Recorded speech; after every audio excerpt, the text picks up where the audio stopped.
I'll just use my board and try to keep up. Both K and B, thanks for the follow. And 710, yeah, thanks for the follow, guys.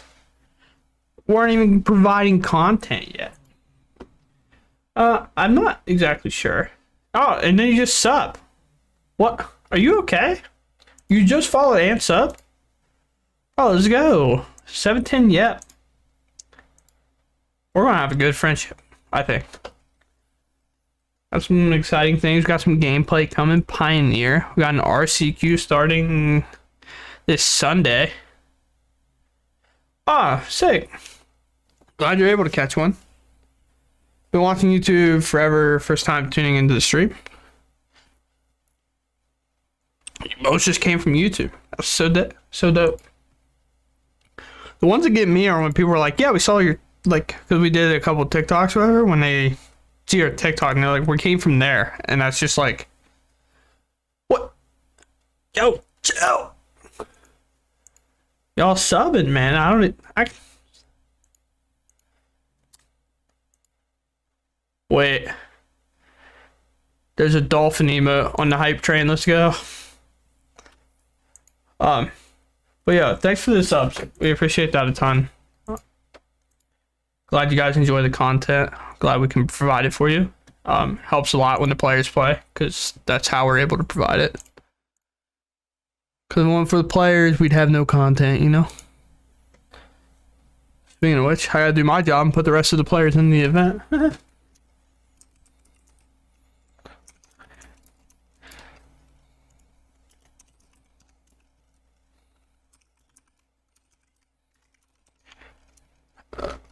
I do believe we have a little bit of variety. The only non-variety thing will be, I think, we probably have a lot of mono red. But I do know the decks are quite different. One's pretty tuned, one has Steamkin in it. Speaking of tune, this mono red deck that we're watching on stream right now, playing against Connor Brock, is one of the more tuned versions of the deck. We do have the Menace in the house today. We do have a mono green deck.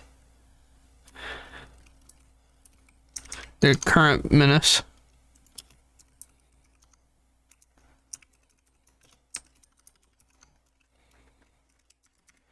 And he is playing against one of the owners. Terrence showed up and was playing. Shocker to all. Blue red. I do not know what. He switches it up every time. Terrence is on blue red something. I never know exactly what he's playing, because sometimes he's playing Delver, sometimes he's not. But now that I finally got all this updated, I can try to keep track of lifesteals. Let's go.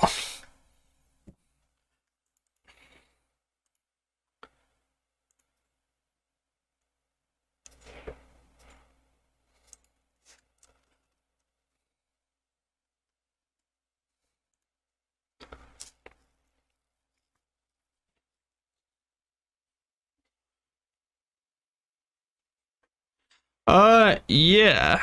How does no blue mana? It's gonna make it a real non-game. I had a Skyclave and was probably pretty happy with it. Had the mana to get there. Just never drawing a blue land. But I think if he drew a blue land, his hand would be pretty gas. From what it looks like is in his hand. That's actually... I'm not super versed in Pioneer, so I actually have to look up the cards. It's more of like a remembering.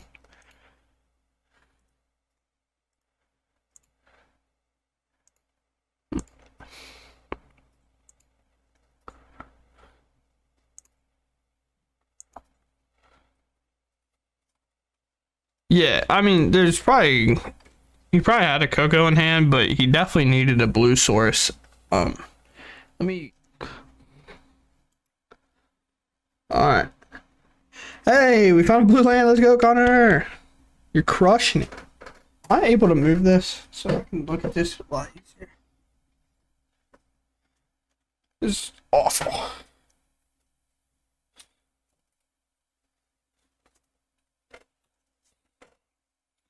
Karen's got these monitors so low to the ground I can't use them.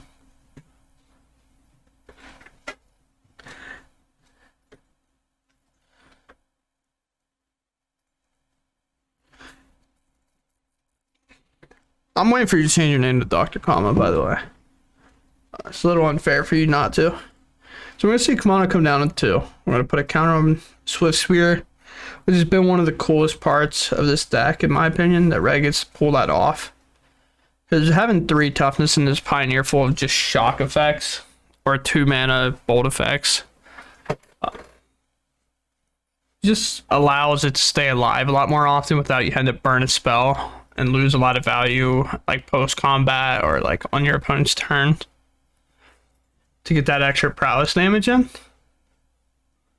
Yeah, Kamana's sick. It also turns around and becomes a threat, too. Which is like the other part that's good. It's like a 1 mana deal damage.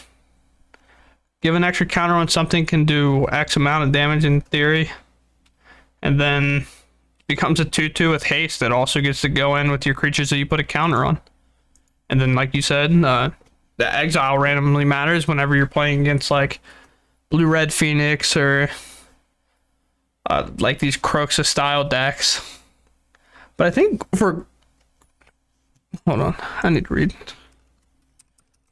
I don't know why I'm opening up a new page. So it's not necessarily if Croxa sacrifices itself, it would not dealt damage this turn. So Croxa wouldn't die, but however, if you wanted to play with Fire It, with a Kamano in play, it would then get exiled. It's same as like casting a Spikefield Hazard and pinging it. Because Spikefield Hazard also says if the creature were to die this turn, it would get exiled. So the fact that it sacks itself will also then incline to get it exiled. Which is a little tip if you don't know. It's how some people dealt with like Uros and whatnot, is dealing at awkward damage whenever it has to die, that it'll just exile itself. Combat gets in. Connor's all the way down to 12. I'm doing a horrible job at keep track of life totals. Please be the right one. It's the wrong one, I believe it.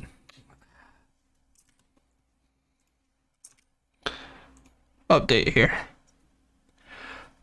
Let's go backwards. 3rd lane tap.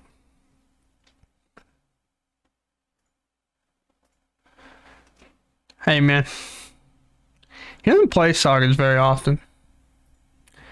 York's a land destruction guy more than anything else. He's really about it. There's a running joke with Chris going around with, especially me. He's played so many different variations of like red-white decks in Modern that if he shocks in a Sacred Foundry or plays an Arid Mesa and passes, you cannot tell what he's on.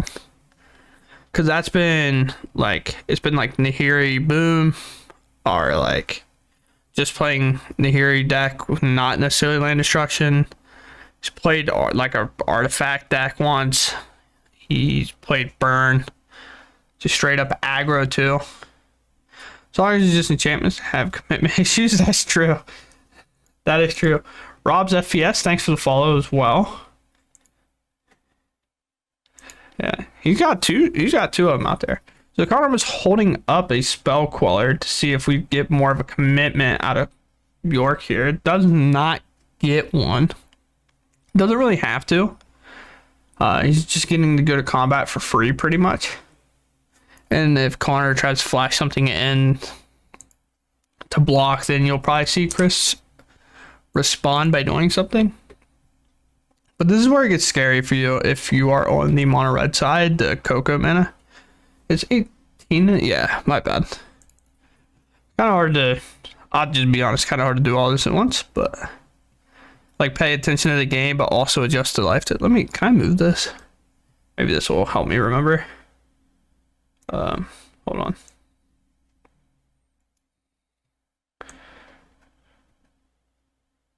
All right. Oh God.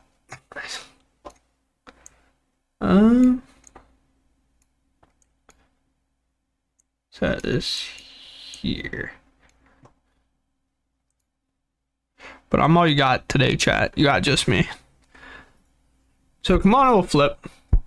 We were really thinking about what he wants to do, how aggressive he wants to get, because Connor's passing with 4 mana up, which again is what I was hitting at before, where it gets scary, because if Spirit starts to get to cast Cocos, to get put in Lords, protect their things, while also trading yours off, this becomes a lot harder for you to close out the game, and Spirits can close the game pretty quick from that spot if they're able to trade efficiently. Or we're just going to opt for the Guarantee Lord, potentially. That's the hard decision when it comes to Cocos and just casting the Spirits in your hand whenever they now have Flash. Is like, you're guaranteed to hit a Lord if you just play your Lord from hand, but if you Coco, you have the option of missing. Well, we hit an Archon and a Supreme Phantom, so we do get our Lord. And now Chris can only cast 1 spell a turn.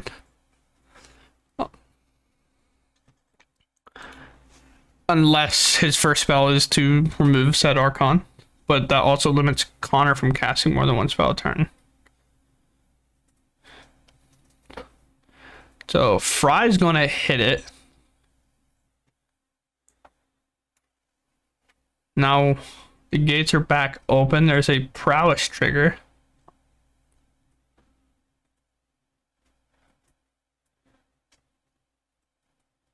I've seen how he wants to block here. Yeah, I'll tell him here in a second.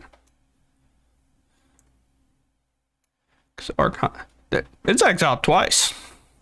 It's double exiled. I have to go in this turn, potentially gets passed here for Connor. I don't believe Spirits has like anything that would make it relevant, but I will go tell him, because I guess the random shuffle effect, I don't know. It's wrong deck.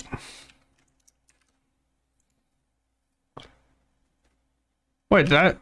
Oh no.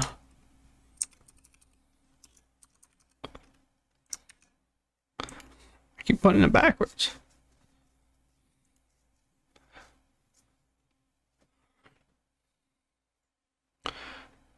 Or is this different? I don't watch my Pioneer. Can spiritually come back from this kind of a latch? If that turn goes a little bit differently, kind of, in a way, because the rest has to be burn spells, but I will get telling real quick. Hold on.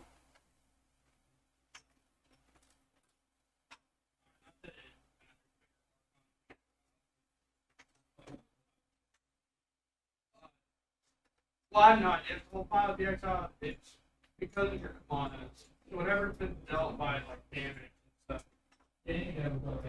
Like again, it might not matter.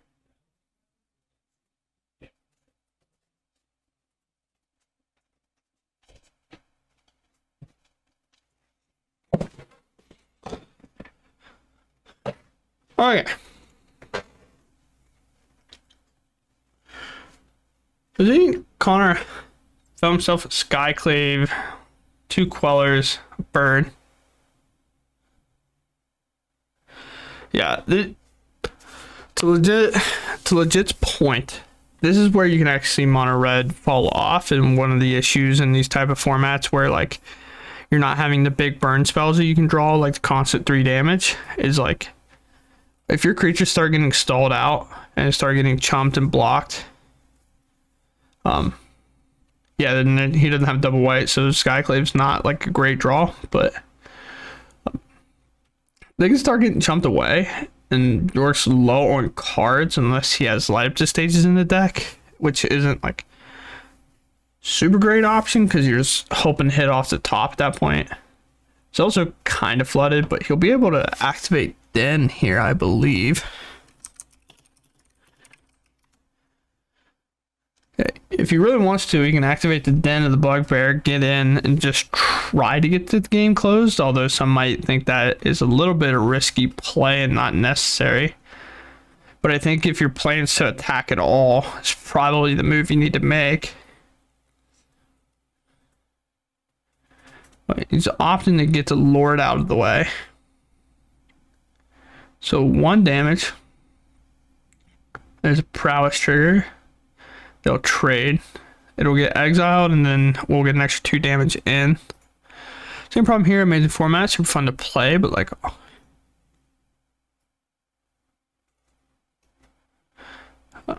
yeah, and that's kind of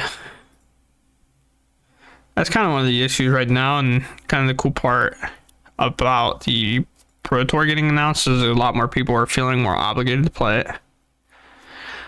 And we sometimes have that issue too. Like last week, we didn't have enough show up. Also, like for our store, the people that do play Pioneer kind of sometimes have to travel a little ways, so they don't come like every week. So sometimes we'll have a 4-man week. Like today, we have 8 players. Could have potentially had more, barring a couple people didn't have some stuff to do. But next week, we might have 3. I don't know. It changes a lot. Triangle Modern, this seems like the best placement. All I'll say about that is a lot of people in like close to our shop really enjoy Modern. And they think that's probably the only format that should exist. But so door activates, gets in there. See the blocks go down. So we're going to be left with a 1/1. I did look away for a second, and I don't even have my life totals back up. So I looked away for a second, so I assume a turn played out where he played Wanderer and flashing the Spell Queller to buff it up. Not a fan of MH2. I could see that. MH2 is one of those sets you either love it or you absolutely hated it, because it was such a dominant set that's come out recently. They planned to. They originally had planned to make a Pioneer Horizons. That's the craziest part. And then they kind of focused on Historic, which at the time I wasn't too upset about until they did Alchemy, and then my opinion on that changed a little bit. But Pioneer has kind of suffered from a couple of decks at the beginning being too strong, at least in Wizard's eyes. The cards get banned. Everybody's finding new decks. A lot of people don't really like the decks that followed that. After that, Lotus Field had a little bit of a dominant stretch. Mono Red had a real dominant stretch there. A couple cards got unbanned. Like Oath of Nissa didn't really shake up too much. Pro Tour gets announced. People got back into it. And then we find ourselves here.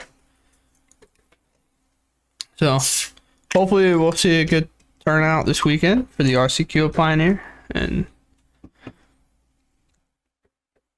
goes well for there.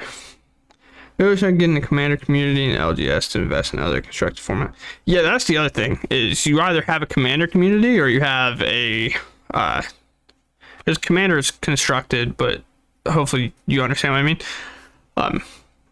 You either have Commander as like a community, from my understanding and what we've talked to some businesses about, like other shops, are like Commander's huge, or the like other formats are huge, like the Modern, Pioneer, and Standard, and a lot of times they can only get 2 of those to work. It's either Standard and Modern, or Pioneer and Modern, or Pioneer and Standard, and then like drafts the same way. People who love draft will show up, and then a lot of the like Commander players generally are the ones that like it because it's a lot of singleton stuff. They know a lot of cards, have a lot of diversity. The constructed players, unless they play Standard or Pioneer, don't really like it too much because they like their well-tuned decks, from my understanding. But it's all different. Every shop's different.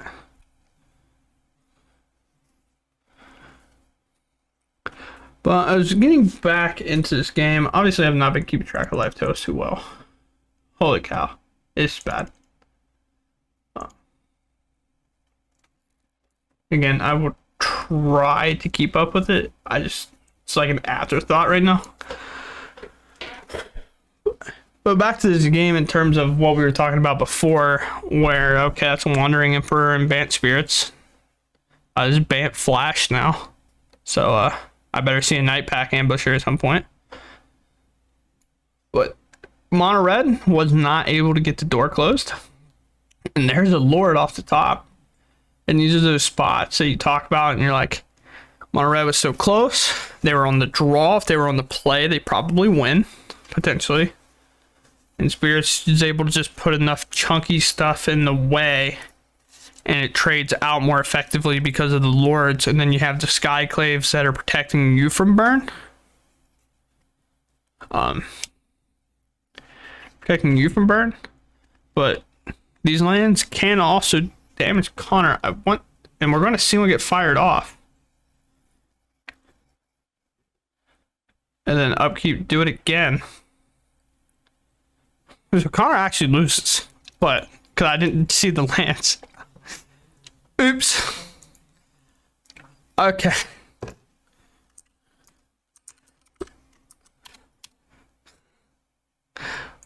Whoops. Okay, so the card we saw was this one. I forget this card exists, man. I really do. And this is from not playing too much behind it. Oh, man. Imagine thinking you got it and you come back and Raminap Ruins just double shocks you and you lose the game. Okay. Basically, any other scenario, Spirits wins that game, I think. But